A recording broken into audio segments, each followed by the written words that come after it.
On Wednesday the 24th of July at 8 p.m, 5 brand new, super exciting pieces of music will be performed by the wonderful Aberystwyth Philharmúsica and the brilliant Sinfonia Cymru in the beautiful surroundings of the Vale of Rheidol Railway. It's all part of Cerddwn, a radically different hub for musical experimentation and innovation in mid-Wales. The new pieces are Jefferson Lobo's Ghostly Ballet, Nathan James Dearden's No Other Haven, Gerard Cousins' Guitar Concerto, Maired Emlyn's Divertimento, and David John Roche's Everything You Ever Wanted and more. You can learn more about these pieces on our Cerddwn social media channels, so make sure you look into them, they're really exciting. These composers represent a wide range of the different musical styles present in Wales.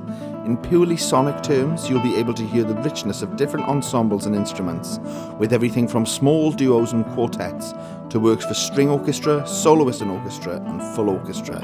It's going to be a really exciting, unusual, and beautiful concert. Make sure you come and see it. Thank you for listening.